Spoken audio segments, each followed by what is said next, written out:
Hola, hola, les doy la bienvenida a Libros y Trascendencia, el canal para amantes de la literatura profunda, y hoy les traigo el primer video de cuentos del gran Julio Cortázar, La noche boca arriba.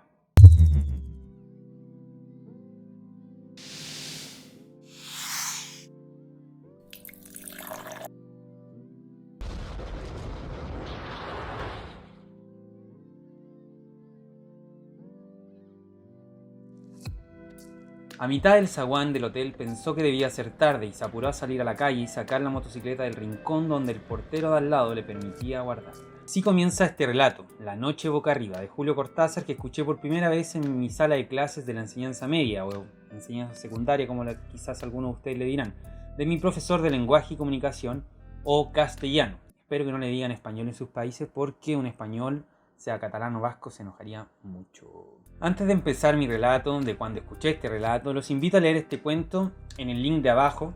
Son solo 5 páginas, así que póngale pausa al video y vuelva. Bueno, ahora comencemos.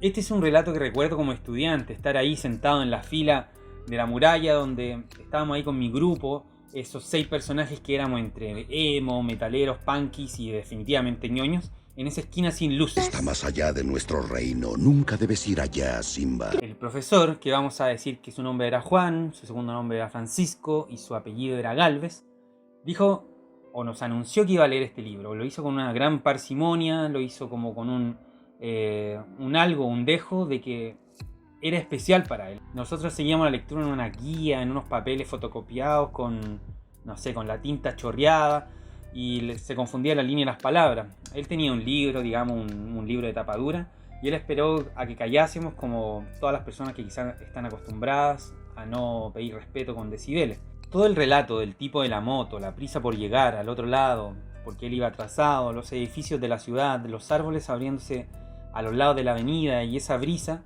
se saboreaban en la sala de ese colegio del centro de Santiago de Chile, iluminada por un sol que se teñía de rojo al pasar, ¿cierto?, las cortinas, y quizá más de alguno tuvo que decir, oye, cierra la cortina, con los ojos compugnidos, ¿cierto?, como estoy yo ahora en este momento, pero muchos otros estábamos en mejor posición para poner una atención que hasta el día de hoy recuerdo. La lectura entonces siguió y muchos no entendieron por qué el protagonista llegó al hospital, porque ese pequeño mundo de una sala de clase en el que hay al menos 30 universos desplegándose, 30 mentes, adolescentes pensando que son especiales y que su pensamiento interno no deberían ser interrumpidos por su burdo profesor y su adoctrinamiento y su clase aburrida, sin sentido. Muchos entonces se perdieron, pero yo creo que absolutamente todos se dieron cuenta cuando en el cuento hubo un vuelco, cuando este protagonista chocó con una mujer que apareció de la nada, ¿cierto?, entre medio de los autos y se desmayó. Manos de mujer le acomodaban la cabeza. Sintió que lo pasaban de una camilla a otra. El hombre de blanco se le acercó otra vez, sonriendo, con algo que brillaba en la mano derecha. Le palmeó la mejilla e hizo una seña a alguien parado atrás. Como sueño, era curioso porque estaba llena de olores y él nunca soñaba olores. Primero, un olor a pantano, ya que a la izquierda de la calzada empezaban las marismas, los tembladerales de donde no volvía nadie. Pero el olor cesó, y en cambio, vino una fragancia compuesta y oscura como la noche en que se movía huyendo de los aztecas. Y todo era tan natural. Tenía que huir de los aztecas, que andaban a caza de hombre, y su única probabilidad era la de esconderse en lo más denso de la selva. Cuidado de no apartarse de la estrecha calzada que solo ellos, los motecas, conocían. Yo creo que habíamos sido influenciados por ese acto de lectura, donde quizás intuimos que algo personal del profe se nos estaba dando. Nos abrimos y creo que todos estábamos callados, y en eso, en un curso de 35 personas, es decir mucho. Porque algunos se desconectaron y pensaron de sí mismos que eran unos idiotas que no entendían nada. ¿Por qué de pronto en el cuento el protagonista es, en vez del motociclista, un moteca preocupado, corriendo, perseguido por quién? ¿Los aztecas? Pero si esta cuestión no es clase de historia, ¿qué onda? Correr por una selva, de repente intenta no perderse por algún tipo de camino secreto. ¿Qué onda? ¿Quién lo perseguía? ¿El diablo? ¿Dónde verga estaba el edificio y el tipo de la motocicleta? Y de repente en el cuento, ¿cierto?, se da esta hermosa vuelta. Entonces sintió una bocanada horrible del olor que más temía y saltó desesperado hacia adelante. «Se va a caer de la cama», dijo el enfermo de al lado. «No brinque tanto, amigazo». Vuelta de nuevo. Ya algunos se aburrieron y dijeron, ya no entiendo, chao con esta weá. Pero en verdad no lo dijeron, lo expresaron con su cuerpo, porque estábamos en silencio. Echar el lápiz, ¿cierto?, en el cuaderno, cambiar de la postura relajada y decir, ya no quiero más. Se ponen a mirar ahí los eternos diseños del techo americano de Plumavit. El moteca prosigue su vida hasta que se da cuenta que se salió de la calzada. Entendemos un poco más el mundo privado de ese otro protagonista de su urgencia. La caza continuaría hasta que los sacerdotes dieran la señal de regreso. Todo tenía su número y su fin, y él estaba dentro del tiempo sagrado, del otro lado de los cazadores. En su escondite, viéndose rodeado, agarra a uno y con el placer lo mata enterrándole una cuchilla en el pecho. Una soga lo atrapó por detrás. Es la fiebre, dijo el de la cama de al lado. A mí me pasaba igual cuando me operé el duodeno. Tome agua y va a ver que duerme bien. Al lado de la noche donde volvía, la penumbra tibia de la sala le pareció deliciosa. Una lámpara violeta velaba en lo alto de la pared del fondo, como ojo protector. Se oía toser, respirar fuerte, a veces en un diálogo de voz baja. Todo era grato y seguro, sin ese acoso, Pero no quería seguir pensando en la pesadilla. Algunos, cierto, se volvieron quizás con sus compañeros y dijeron, ya entiendo, es como obvio, pues el motociclista chocó y está soñando con los aztecas. Yo lo miraba sorprendido, porque no era tanto lo narrado, sino que era por ellos. Era un ambiente tan distinto a lo usual, permanentemente lleno de indiferencia, desdén a lo que no era igual a ellos, a los que no tenían la misma edad. Estos adolescentes que estaban ahí, de los que yo fui parte obviamente, poniendo atención, para mí era impresionante. Y yo creo que el profe ahí se dio cuenta, le dio más color todavía, ¿cierto? Con su lectura, se paseaba así caminando lento. Él era así como una especie de profe Quijote, no tan alto, pero sí flaco. Y se paseaba así como esquivando las mochilas a los lados, ¿cierto? Los pies de estos tipos que se echan en la silla en vez de sentarse. Y ahí nos leía, así. En un momento nos dimos cuenta que el moteca fue capturado.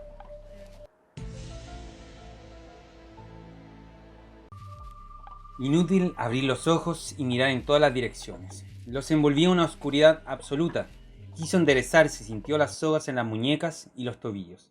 Estaba estaqueado en el suelo, en un piso de lajas helado y húmedo. El frío le ganaba la espalda desnuda, las piernas. Con el mentón buscó torpemente el contacto con su amuleto y supo que se lo habían arrancado. Ahora estaba perdido. Ninguna plegaria podía salvarlo del final. Lejanamente, como filtrándose entre las piedras del calabozo, oyó los atabales de la fiesta. Lo habían traído al Teocalli. Estaba en las mazmorras del templo a la espera de su turno. Los espacios se fundían. La sala de clases con todos se reducían a las palabras, se encogían con horror, se preguntaban, pero ¿qué onda? ¿Qué chucha va a pasar? ¿Qué pasa si lo matan los aztecas en el sueño? Ya cállate, ahueonado, deja de hablar, oye.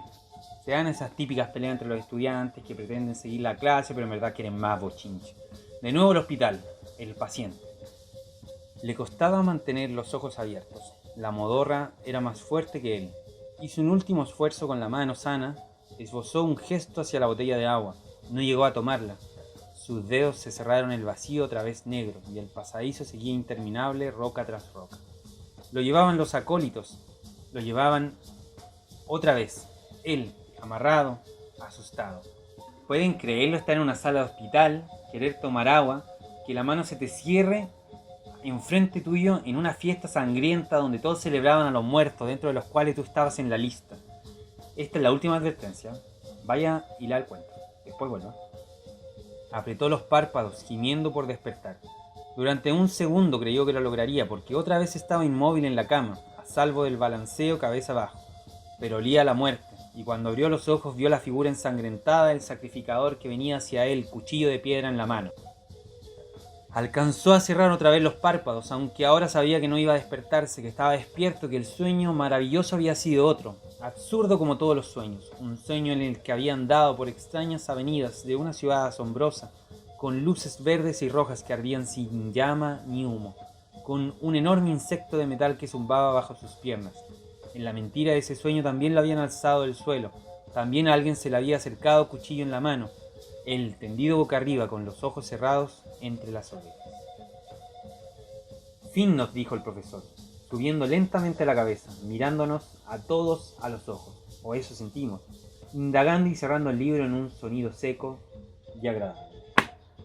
Ese párrafo final que les acabo de leer tiene que ser una de las cosas más hermosas jamás creadas.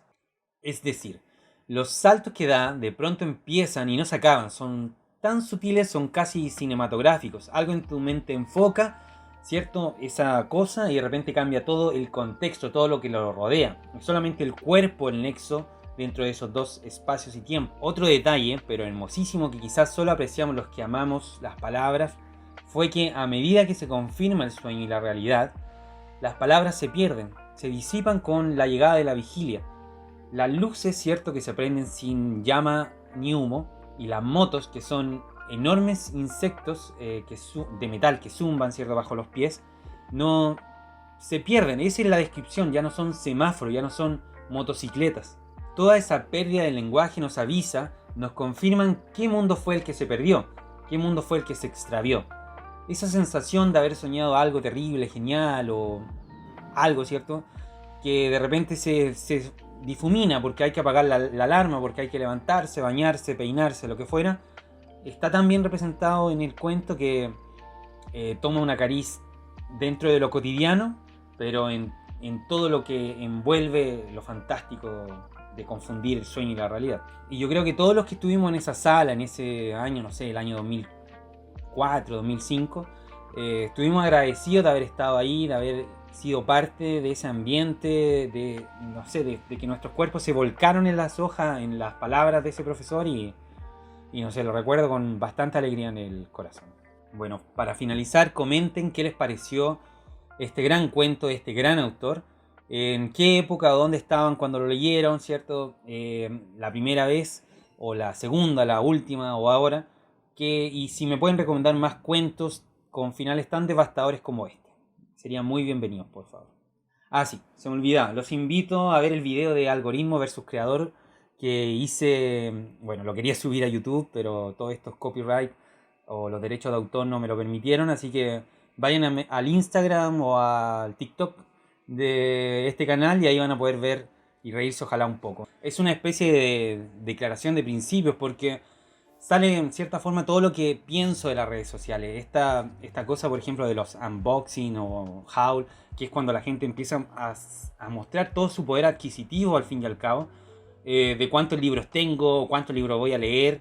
Y al final uno ni siquiera te lee en la contraportada, es decir, yo no sé de qué se tratan todos esos libros. Es como, yo no veo mucha diferencia entre alguien mostrando su auto de lujo y ese tipo de video. Entonces, bueno, y también hartas cosas más, por ejemplo, en TikTok es bastante común que una persona llegue y te comente y te recomienda 10 libros en 15 segundos.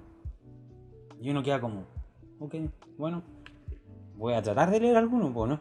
Hoy inauguramos nuevo logo, que pueden ver por aquí o por allá, no sé, que es un logo hermoso, que a mí me encanta porque representa un poco lo que a mí el género de la ciencia ficción, que es mi preferido, y también representa este afán por relajarse, por estar, no sé, como no hacer de esto un trabajo pesado, una responsabilidad que se me venga toda la semana, sino que llegar, tomarse una cerveza y conversarles de algo que me apasiona.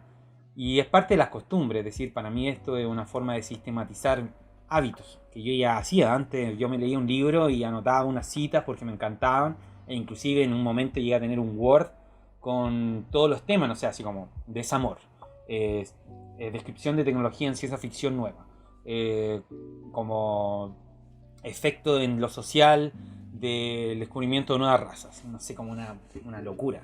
Espero que también les haya gustado la segunda inauguración de este video, que es la presentación de origen que hizo mi primo, que está excelente, ahí les dejo el contacto. En verdad a mí me gustó demasiado porque representa todo lo que me gustaría llegar a condensar en este canal. Bueno, eso es todo. Nos vemos en el siguiente video de Libros y Trascendencia.